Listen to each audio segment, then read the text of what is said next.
बांग्लादेश की जो परिस्थिति बनी है वो इसलिए बनी है कि बांग्लादेश कभी पाकिस्तान था और उससे भी पहले भारत था। भारत ही का एक भूभाग धार्मिक कारणों से पाकिस्तान बन गया।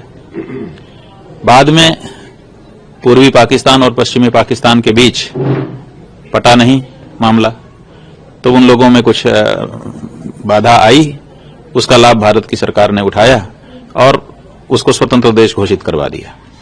वो स्वतंत्र हो गए, बांग्लादेश उनका नाम हो गया। पाकिस्तान से, पूर्वी पाकिस्तान से बांग्लादेश में परिणत हो गए। अब बांग्लादेश के रूप में भारत के प्रति वो कृतज्ञ थे कि इन्होंने हमको स्वतंत्र पहचान दिलाने में मदद की है हमारी, इसलिए भारत के साथ उनका अच्छा संबंध था। अब भारत के साथ जो अच्छा संबंध देश की राजनीति का और देश के जनता का चला आ रहा था, अब उसमें अंतर आने लग गया। क्यों अंतर आया? क्योंकि वहां की जनता ने अपने किसी कारण से वहां के प्रधानमंत्री जो चुनी गई थी उसको भगा दिया। भगाने के बाद भारत ने उसको अपने यहां रख लिया। अब बांग्लादेश के लोगों को लगता है कि हमने जिसको भगाया उसको ये बड़े ठाठ से रखे हुए हैं, लाल कालीन बिछा करके उसको उतारते हैं, उसको साड़ी की खरीदी करवाते हैं और उसको अच्छी जगह पे रखते हैं, सुरक्षा करते हैं। तो उनको लग रहा है कि हमने जिसको भगाया उसको ये पनाह दे रहे हैं, उसको ये शरण दे रहे हैं, उसको ये सम्मान दे रहे हैं, उसका ये मदद कर रहे हैं।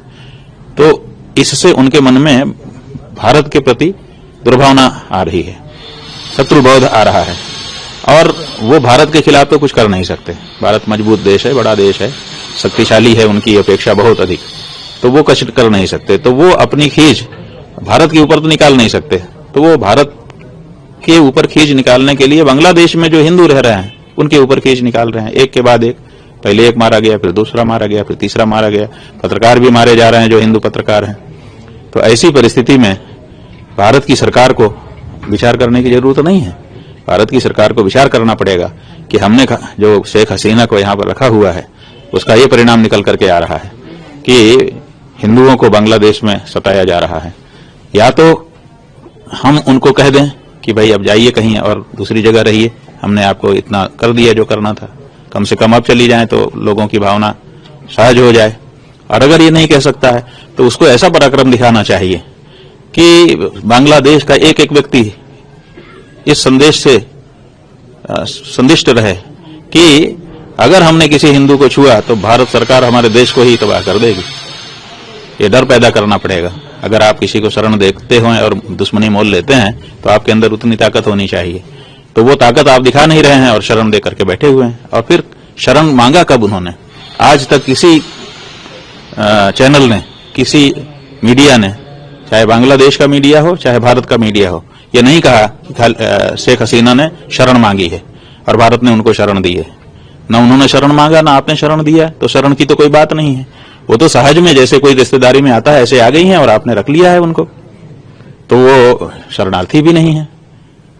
अगर हैं तो शरण दी गई है तो संसद का सत्र बैठा था, उसमें उनकी पुष्टि होनी चाहिए थी ना कि उन्होंने हमसे शरण मांगा, हमने शरण दिया हुआ है, तो संसद उसकी पुष्टि करती।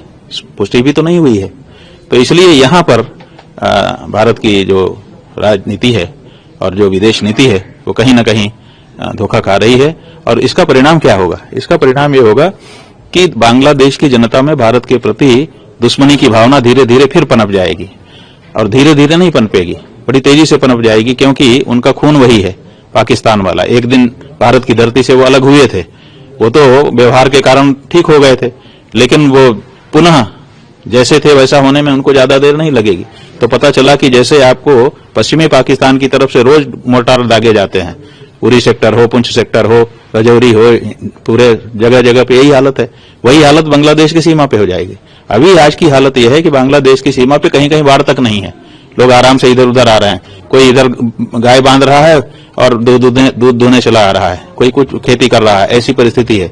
लेकिन वो जो परिस्थिति पश्चिमी पाकिस्तान के साथ आपकी है वही इधर हो जाएगी, क्योंकि बड़ी तेजी से उनका वही भाव पुनर्जागृत हो जाएगा जिस भाव में वो पहले भारत से अलग हुए थे। वहां की जनता ने अपने किसी कारण से वहां के प्रधानमंत्री जो चुनी गई थी उसको भगा दिया। भगाने के बाद भारत ने उसको अपने यहां रख लिया। अब बांग्लादेश के लोगों को लगता है कि हमने जिसको भगाया उसको ये बड़े ठाठ से रखे हुए हैं, लाल, वो भारत के खिलाफ तो कुछ कर नहीं सकते। भारत मजबूत देश है, बड़ा देश है, शक्तिशाली है, उनकी अपेक्षा बहुत अधिक, तो वो कुछ कर नहीं सकते। तो वो अपनी खींच भारत के ऊपर तो निकाल नहीं सकते, तो वो भारत के ऊपर खींच निकालने के लिए बांग्लादेश में जो हिंदू रह रहे हैं उनके ऊपर खींच निकाल रहे हैं। अगर आप किसी को शरण देते हो और दुश्मनी मोल लेते हैं तो आपके अंदर उतनी ताकत होनी चाहिए, तो वो ताकत आप दिखा नहीं रहे हैं और शरण दे करके बैठे हुए हैं। भारत की जो राजनीति है और जो विदेश नीति है वो कहीं ना कहीं धोखा खा रही है। और इसका परिणाम क्या होगा? इसका परिणाम ये होगा कि बांग्लादेश की जनता में भारत के प्रति दुश्मनी की भावना धीरे धीरे फिर पनप जाएगी। बांग्लादेश की जो परिस्थिति बनी है वो इसलिए बनी है कि बांग्लादेश कभी पाकिस्तान था और उससे भी पहले भारत था। भारत ही का एक भूभाग धार्मिक कारणों से पाकिस्तान बन गया। बाद में पूर्वी पाकिस्तान और पश्चिमी पाकिस्तान के बीच पटा नहीं मामला, तो उन लोगों में कुछ बाधा आई, उसका लाभ भारत की सरकार ने उठाया और उसको स्वतंत्र देश घोषित करवा दिया। वो स्वतंत्र हो गए, बांग्लादेश उनका नाम हो गया। पाकिस्तान से, पूर्वी पाकिस्तान से बांग्लादेश में परिणत हो गए। अब बांग्लादेश के रूप में भारत के प्रति वो कृतज्ञ थे कि इन्होंने हमको स्वतंत्र पहचान दिलाने में मदद की है हमारी, इसलिए भारत के साथ उनका अच्छा संबंध था। अब भारत के साथ जो अच्छा संबंध देश की राजनीति का और देश के जनता का चला आ रहा था, अब उसमें अंतर आने लग गया। क्यों अंतर आया? क्योंकि वहां की जनता ने अपने किसी कारण से वहां के प्रधानमंत्री जो चुनी गई थी उसको भगा दिया। भगाने के बाद भारत ने उसको अपने यहां रख लिया।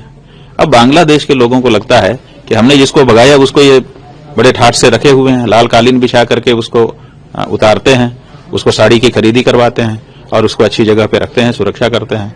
तो उनको लग रहा है कि हमने जिसको भगाया उसको ये पनाह दे रहे हैं, उसको ये शरण दे रहे हैं, उसको ये सम्मान दे रहे हैं, उसका ये मदद कर रहे हैं। तो इससे उनके मन में भारत के प्रति दुर्भावना आ रही है, शत्रुबोध आ रहा है और वो भारत के खिलाफ तो कुछ कर नहीं सकते। भारत मजबूत देश है, बड़ा देश है, शक्तिशाली है, उनकी अपेक्षा बहुत अधिक, तो वो कुछ कर नहीं सकते। तो वो अपनी खींच भारत के ऊपर तो निकाल नहीं सकते, तो वो भारत के ऊपर खींच निकालने के लिए बांग्लादेश में जो हिंदू रह रहे हैं उनके ऊपर खींच निकाल रहे हैं, एक के बाद एक। पहले एक मारा गया, फिर दूसरा मारा गया, फिर तीसरा मारा गया, पत्रकार भी मारे जा रहे हैं जो हिंदू पत्रकार हैं। तो ऐसी परिस्थिति में भारत की सरकार को विचार करने की जरूरत नहीं है। भारत की सरकार को विचार करना पड़ेगा कि हमने जो शेख हसीना को यहां पर रखा हुआ है उसका ये परिणाम निकल करके आ रहा है कि हिंदुओं को बांग्लादेश में सताया जा रहा है। या तो हम उनको कह दें कि भाई अब जाइए कहीं और दूसरी जगह रहिए, हमने आपको इतना कर दिया जो करना था, कम से कम अब चली जाए तो लोगों की भावना सहज हो जाए।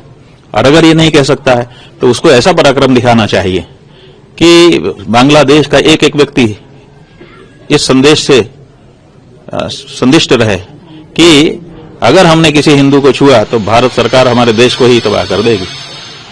ये डर पैदा करना पड़ेगा। अगर आप किसी को शरण देते हो और दुश्मनी मोल लेते हैं तो आपके अंदर उतनी ताकत होनी चाहिए, तो वो ताकत आप दिखा नहीं रहे हैं और शरण दे करके बैठे हुए हैं। और फिर शरण मांगा कब उन्होंने?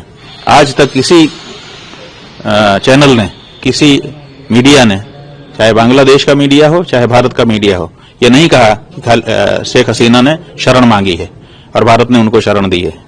ना उन्होंने शरण मांगा ना आपने शरण दिया, तो शरण की तो कोई बात नहीं है।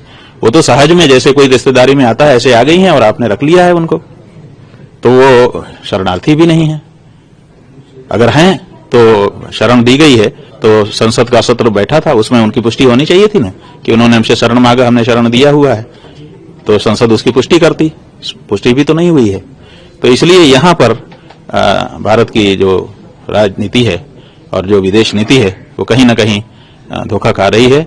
और इसका परिणाम क्या होगा? इसका परिणाम ये होगा कि बांग्लादेश की जनता में भारत के प्रति दुश्मनी की भावना धीरे धीरे फिर पनप जाएगी। और धीरे धीरे नहीं पनपेगी, बड़ी तेजी से पनप जाएगी, क्योंकि उनका खून वही है, पाकिस्तान वाला। एक दिन भारत की धरती से वो अलग हुए थे, वो तो व्यवहार के कारण ठीक हो गए थे, लेकिन वो पुनः जैसे थे वैसा होने में उनको ज्यादा देर नहीं लगेगी। तो पता चला कि जैसे आपको पश्चिमी पाकिस्तान की तरफ से रोज मोर्टार दागे जाते हैं, उरी सेक्टर हो, पुंछ सेक्टर हो, रजौरी हो, पूरे जगह जगह पे यही हालत है, वही हालत बांग्लादेश की सीमा पे हो जाएगी।